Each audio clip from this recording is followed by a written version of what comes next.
Ini adalah database yang saya miliki. Kemudian di sana ada beberapa tabel. Setidaknya ada dua buah tabel yang akan kita gunakan pada tutorial kita kali ini. Yang pertama adalah tabel user, dan dia adalah tabel yang kita dapatkan skemanya ketika kita install Laravel pertama kali. Saya klik di bagian browse, dia akan menampilkan data-data dari seorang user. Setidaknya ada tiga buah data ya, dari si John Smith ini sampai dengan David Anderson. Kemudian saya akan membuat untuk tabel yang kedua. Tabel yang kedua adalah tabel roles. Dia akan menyimpan untuk peran yang ada dalam sebuah sistem ya. Misalnya di sini ada kolom ID, name, kemudian created at, dan juga updated at. Di bagian name dia akan menyimpan untuk role yang ada. Misalnya di sini ada software engineer, kemudian DevOps, kemudian database administrator, dan juga customer service. Kalau misalnya kita akan menyatukan antara tabel roles ini dan juga tabel users, maka biasanya kita akan menambahkan kolom di bagian tabel user ini yang akan mengandung ID yang ada di bagian tabel roles. Misalnya kita akan tambahkan sebuah kolom baru ya di bagian tabel roles ini. Saya akan masukkan kolomnya misalnya di bagian paling bawah saja. Saya akan berikan nama dari kolom yang saya buat ini adalah role ID seperti ini. Kemudian saya masukkan di bagian save. Maka kita bisa masukkan di sana untuk role dari seorang user. Misalnya saya akan masukkan si John Smith ini, dia akan punya role, misalnya saya akan tentukan di sini untuk role-nya adalah software engineer. Maka kita akan masukkan role ID-nya di bagian tabel user ini berupa ID yang dimiliki oleh software engineer. Di mana di sini ID-nya adalah 1 ya. Kita masukkan misalnya di sana di bagian John Smith ini saya masukkan ID-nya adalah 1. Maka selanjutnya, si John Smith ini, dia akan punya role-nya adalah software engineer. Itu kalau si John Smith ini, dia hanya punya satu role saja. Di mana di sini contohnya, kita melakukan pengesetan kepada John Smith ini, dia hanya sebagai software engineer. Bagaimana kalau ternyata si John Smith ini, dia tidak hanya menjadi software engineer saja. Dia juga menjadi DevOps, kemudian database administrator, dan juga sebagai customer service. Tentunya cara yang kita tentukan tadi, di mana kita tambahkan kolom baru di bagian tabel user ini tidak akan berlaku lagi ya, karena di sini role ID-nya hanya bisa dimasukkan satu buah data saja. Untuk itulah di bagian video ini kita akan membahas tentang relasi many to many yang ada di bagian Laravel. Di mana satu orang user, dia punya banyak role. Begitu juga satu buah role, dia bisa punya banyak user. Dan itulah yang dinamakan dengan relasi many to many. Pertama saya akan hilangkan dulu untuk kolom yang baru saja kita buat tadi, ya ini adalah kolom role ID. Ya, saya delete terlebih dahulu. Oke, kemudian berikutnya kita akan membuat untuk tabel bantuan, di mana tabel bantuan tersebut akan menggabungkan antara tabel roles ini dengan tabel user.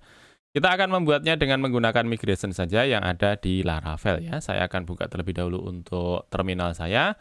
Kemudian saya akan buat satu buah tabel baru ya, di mana tabelnya akan menggabungkan antara tabel user dengan tabel role.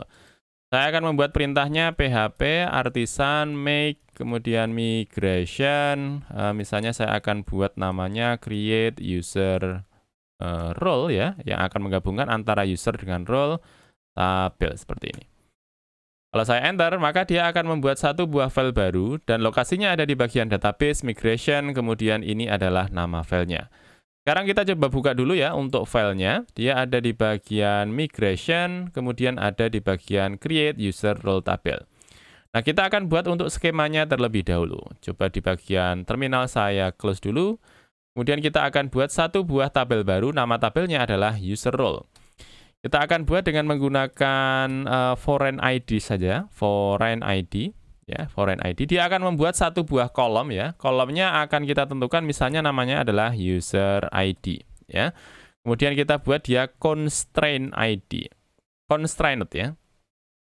Nah, dengan cara seperti ini dia akan membuat satu buah kolom ya di bagian tabel user role. Nama kolomnya adalah user ID dan dia dibuat menjadi constraint seperti ini. Dengan menggunakan cara ini, maka dia akan membuat kolom user ID ini, dia akan terhubung dengan tabel user, dan kolomnya adalah kolom ID, ya, sesuai dengan namanya. Kemudian saya akan buat satu buah kolom baru lagi. Kalau yang di atas ini adalah mengambil dari tabel user dan juga kolom ID, maka kita buat kolom yang kedua ini, yakni adalah dari tabel role, kemudian untuk kolomnya adalah kolom ID, ya, seperti ini. Kemudian coba kita masukkan dulu untuk datanya. Saya akan masukkan di sini dengan perintah php artisan migrate. Dengan cara seperti ini dia akan memasukkan untuk skema yang kita buat ini di bagian database kita. Ya, saya akan coba refresh dulu. Maka di sana akan ada satu buah tabel baru. Nama tabelnya adalah tabel user role ya. Kalau kita lihat di bagian struktur, nanti dia akan punya setidaknya 5 buah kolom ya. ID, user ID, role ID, created add, dan juga update add.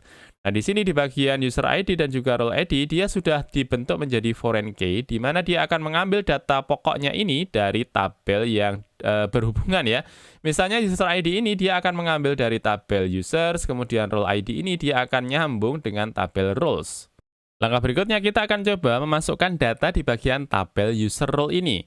Nah, untuk melakukannya kita buka sama-sama untuk model yang kita punya ya. Saya close dulu di bagian terminal. Ini juga saya close. Kemudian kita lihat di bagian model kita ya. Kita lihat di bagian app, kemudian di bagian models. Di sana ada satu buah model, nama modelnya adalah user.php ya. Ini adalah model dari user. Nah, saya juga sudah membuat untuk model yang kedua, yakni adalah model role ya. Coba saya buka dulu untuk yang di bagian user ini. Oke, ini adalah model yang saya punya ya.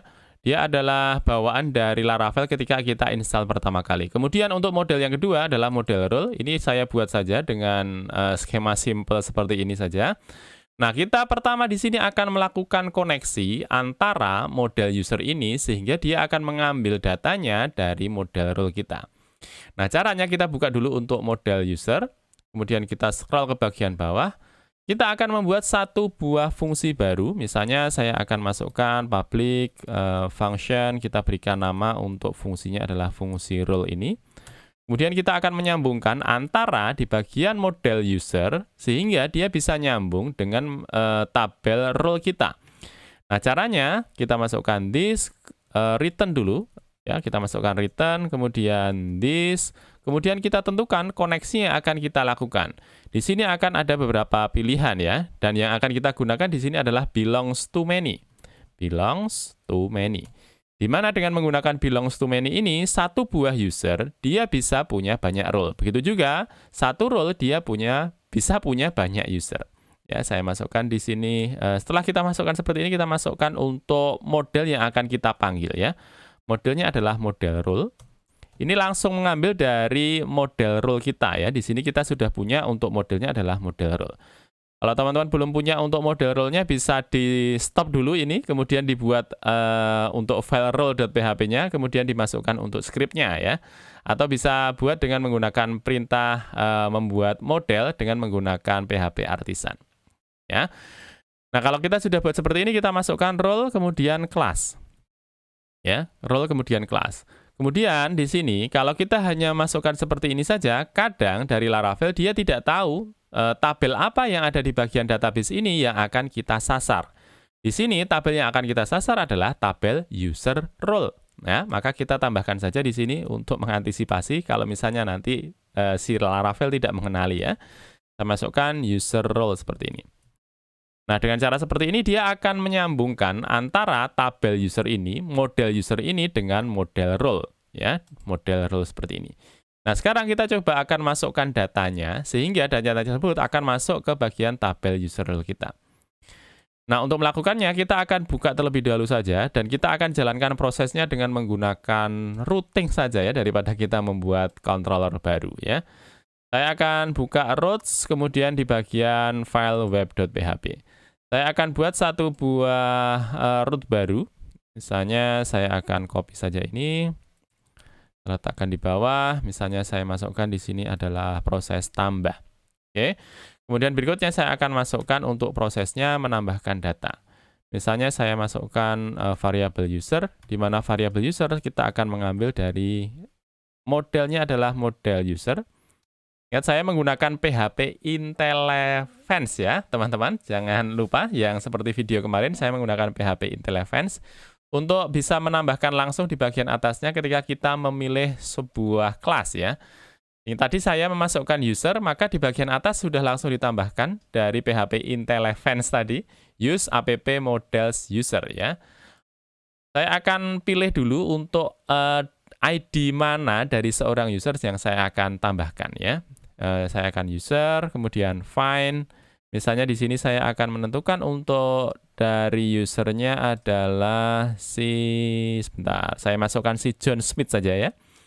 Maka untuk mengeluarkannya saya bisa masukkan find ID seperti ini. Coba untuk memastikannya saya akan keluarkan dulu untuk datanya apakah benar namanya adalah si John Smith. Username seperti ini. Sekarang coba kita buka dulu di bagian Laravel. Saya masukkan di sini dengan menggunakan tambah. Kita pastikan namanya sama ya, namanya adalah John Smith. Coba saya agak besarkan. Ya, namanya adalah John Smith. Jadi sudah benar. Untuk ID 1 namanya adalah si John Smith.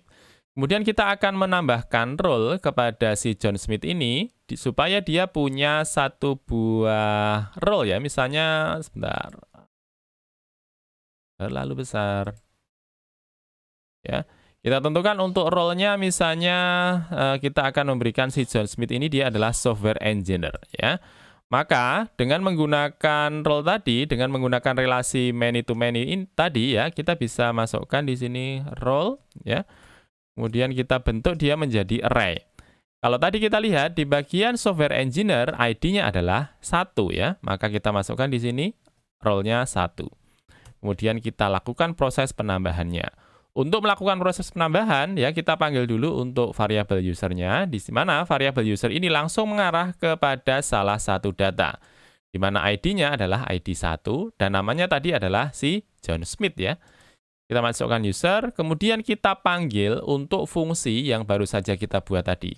Fungsi yang kita buat tadi, fungsinya adalah role, maka di sini kita panggil role. Oke, kemudian kita masukkan dengan perintah attach, teman-teman, ya, attach. Nah, attach ini dimaksudkan untuk menambahkan data, datanya adalah data role kepada usernya, di mana usernya ID-nya adalah 1, ya. Kemudian kita masukkan di sini dari variabel role. Ya.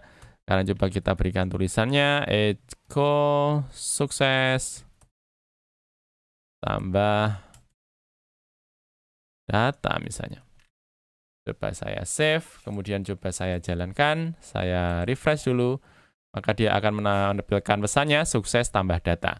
Dan harusnya dia akan menambahkan satu buah data baru di bagian tabel user role.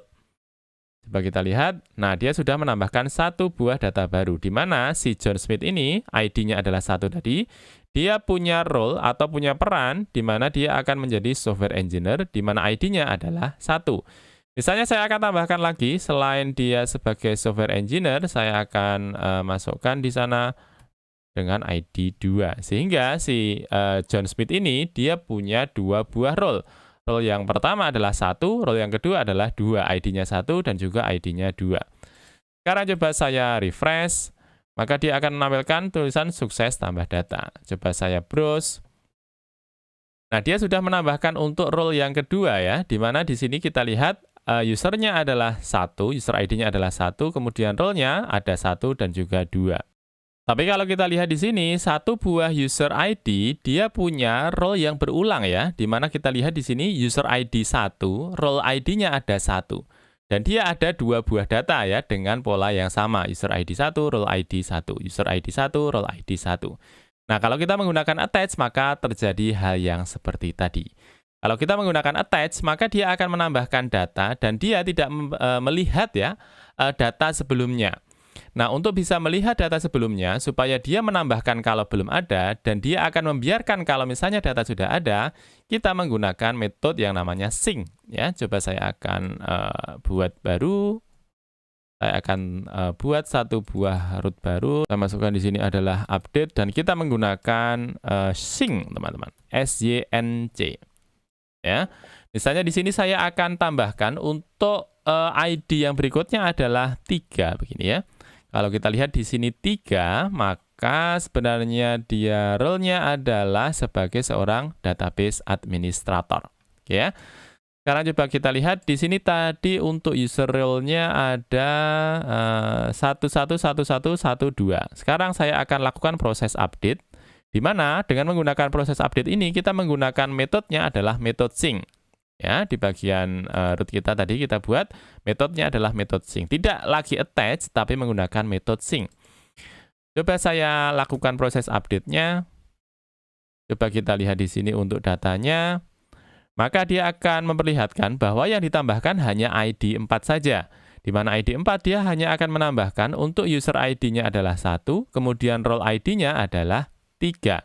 Sedangkan 1 dan juga 2 tidak ditambahkan lagi. Dan ini kita menggunakan metode yang namanya metode sync. Nah, bagaimana cara supaya kita bisa menghapus untuk datanya ini untuk user tertentu? Nah, caranya kita bisa membuat untuk metodenya adalah metode detach. Kalau tadi kita menambahkan dengan menggunakan attach, maka untuk menghilangkan kita menggunakan metode yang namanya detach. Saya akan buat satu buah root baru, ya. Saya masukkan di sini misalnya adalah hapus misalnya ya. Hapus. Ini saya ganti misalnya sukses update data. Kemudian kita akan melakukan proses penghapusan. Untuk melakukan proses penghapusan, kita tinggal ganti dari sync ini menjadi detach. Ya, kemudian role-nya kita hilangkan saja. Kita berikan perintahnya, pesannya misalnya adalah sukses hapus data. Ya, sekarang kita lihat masih ada 4 buah data. Sekarang saya akan panggil untuk root-nya root hapus. Saya enter, sudah ada pesannya sukses hapus data. Kalau saya klik di bagian browse, maka data-datanya sudah menjadi hilang. Nah, coba saya akan ulangi proses untuk menambahkan data. Saya masukkan di sini tambah. Oke, sukses tambah data. Kalau kita klik di bagian browse, maka datanya masuk. Tetapi kita lihat di sini, tulisan created add dan juga updated add, dia masih 0 semua. Nah, supaya dia memasukkan datanya di bagian kolom created add dan juga updated add, maka ada sesuatu hal yang harus kita tambahkan ya, di bagian proses belongs to many tadi, ya, di bagian model kita. Sekarang kita balik di bagian model user, kita tambahkan di bagian belakangnya ini, kita masukkan with timestamp. Timestamps. Ya, kita masukkan seperti ini, bukan with ya, WITH ya. Sekarang kita coba masukkan dengan menggunakan update. Kita enter, coba kita lihat. Maka harusnya untuk bagian baris yang ketiga di sini dia sudah menambahkan created add dan juga updated add. Nah, tadi kita membuat untuk di bagian model user. Bagaimana kalau kita membuat di bagian model roles? Caranya hampir sama. Sekarang kita buka di bagian role kita, model role kita. Kemudian kita buat satu buah fungsi baru. Saya masukkan misalnya public function.